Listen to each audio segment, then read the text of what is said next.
Coming up on Mountain News at 6, Laurel County School District swore in its very own police force this morning, what it means for the district. And one family lost everything to July's flood, but the hits keep coming. A few days ago, their heat source stopped working. Now the family worries what will happen this winter. Plus, for mid-October, this air mass is downright Arctic. The latest on some frigid nighttime air is coming up as Mountain News at 6 starts now. Dedicated to Eastern and Southern Kentucky, this is WYNT Mountain News at 6. Good Monday evening to you. I'm Dakota Makris. Thank you so much for joining us tonight. A Southern Kentucky School District now has its own police department with officers with decades worth of law enforcement under their belts. We had cameras at the swearing-in ceremony where district staff called today historic. Children are our greatest resource. Laurel County Public School Superintendent Dr. Doug Bennett says the district began planning its police department when Kentucky House Bill 63, passed earlier this year, required school resource officers at each school campus. It's quite a task. This was not built into the budget. However, I'm very enthusiastic and very glad to be able to say that we now have a full staff. We are now a police department. A swearing-in ceremony Monday morning showcased the department's force. 17 officers will staff school campuses. Chief of Police Bobby Day says his officers have backgrounds in law enforcement with an average of 20 years of experience per officer. So we're hand-selected, not just to fill a spot, but to fill a void, and that void being security. The Laurel County Schools Police Department has powers just like a normal police department, such as arresting powers. I think that we're one of the only school districts, at least in this region, to have a fully operational, fully staffed, compliant police force. And wanting officers whose students can relate to and trust. Also somebody, if God forbid something did happen, would put themselves in harm's way to save or do what they could to mitigate the impact of something bad happening with our kids, with our staff. Taking an oath to serve and protect. The district's police department is also working closely with the sheriff's office. Well, Whitley County School District officials said a 17-year-old student was arrested this morning for bringing an unloaded handgun into Whitley County High School. Another student reportedly told a school resource officer and school administration about the gun. Officials say the gun was unloaded and located in the student's book bag. No ammunition was found. School officials posted a statement to Facebook saying, quote, "As parents, this is one of our greatest fears. We need to feel confident that our children can go to school and be protected while they are there.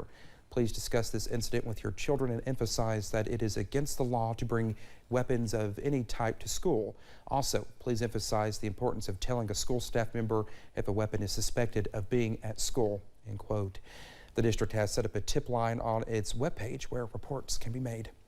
A school bus was involved in a crash this morning over in Mingo County, West Virginia. Officials with the Mingo County Board of Education said the crash happened during the Mingo Central morning run at the Sulphur Creek. And first responders said no students or staff were injured. There were 12 students on bus 1829 when that crash happened. Well, we have an update on a story we first told you about at 4 o'clock. A man died while working at Smithfield Foods plant in Middlesboro. Bell County Deputy Coroner Jason Still said 61-year-old Mark Allen Tapp was working on a machine when his garment got too close. The machine pulled him in and killed him. Smithfield Foods released a statement saying, quote, "We are deeply saddened to confirm the loss of a team member following a tragic accident at our Middlesboro, Kentucky facility today. Our thoughts and prayers are with the family and friends of our co-worker, and we are grateful for emergency personnel for their rapid response and will support a full investigation of the matter," end quote. His body was sent to Frankfurt for an autopsy. Our media partner WRIL reports Smithfield Foods plant is closed while an investigation takes place. Well, a 911 dispatcher in Powell County was arrested over the weekend after deputies say she was drunk on the job. Shauna Stanton was reportedly heard speaking on the radio yesterday afternoon with what sounded like slurred speech.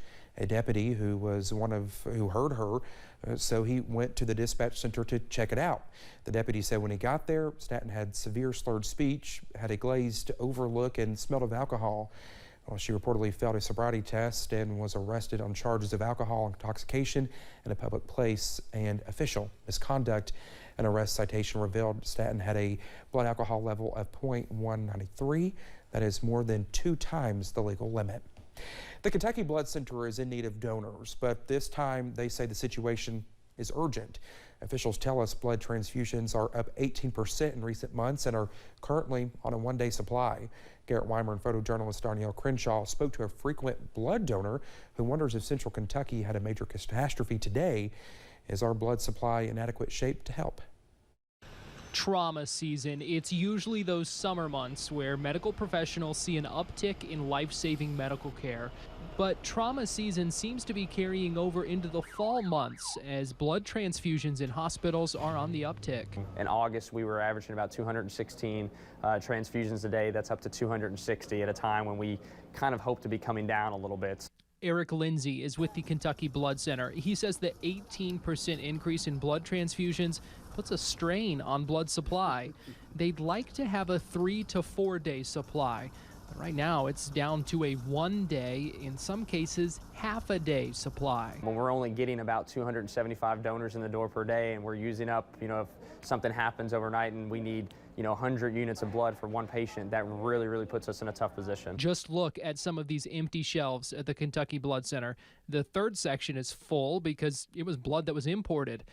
There's a concern that if a catastrophe happened in Central Kentucky, would the current blood supply help? We need people in the seats today so that, God forbid, something happens Tuesday or Wednesday this week, that blood is there so we can help serve people. Dan Phillips is a frequent visitor here for the past 20 years now, donating a total of 50 gallons of blood. He too is concerned about our supply if there's a major disaster. When there's a catastrophe, there's no time to get donations, and people need it right now. Phillips is a former paramedic. He knows firsthand how critical blood donations are to hospitals. This is easy to do, and you literally save a life. That's not an exaggeration. In Lexington, Garrett Weimer, WKYT. Well, Lindsay says more donors are needed because the need for blood will ramp up during the holiday season.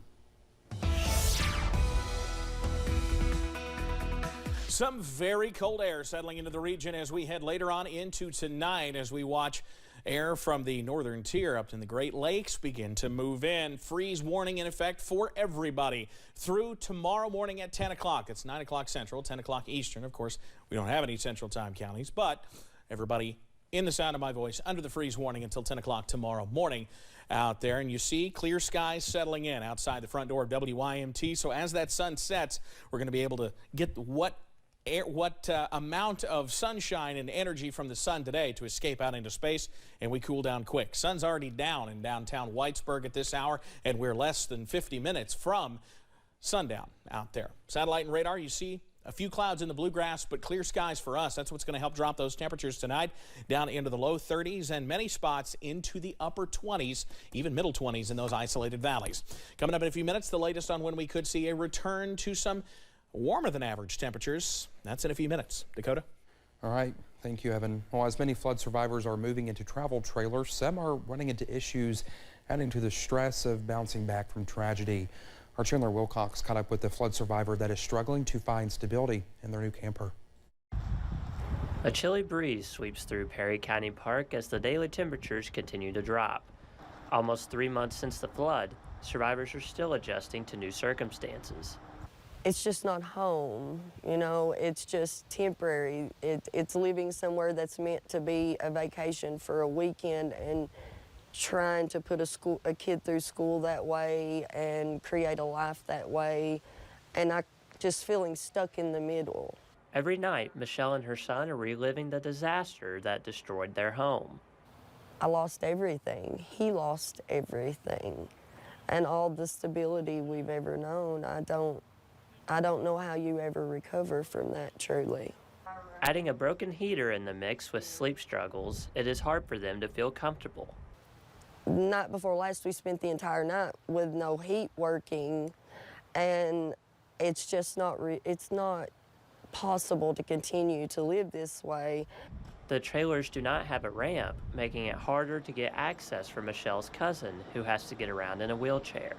I'm having to handle an 8-foot ramp this wide to put it inside my car and inside the door for her to slide across it to go get her treatments. When it comes to finding accommodations, they are struggling to find help. To be honest, I feel like I have to get out there and fight tooth and nail for it. Michelle says they are blessed to have a camper, but they hope more help will be on the way soon. In Perry County, Chandler Wilcox, WYMT Mountain News. Well, Michelle said her mother will also be moving into their camper, and they do not know how they will make enough space. Well, we are learning new details about the Team Eastern Kentucky Relief Fund and how it is being used. The state raised more than $10 million, and they have used nearly $4 million of it so far. $400,000 paid for funerals, nearly $3.5 million were given out in checks. The state still has $6 million to spend, but have not said what it will go towards. Well, it's getting cold out there tonight. The latest on just how low we go coming right up. Plus, with winter quickly approaching, is your home prepared to withstand the dropping temperatures? Stay with us.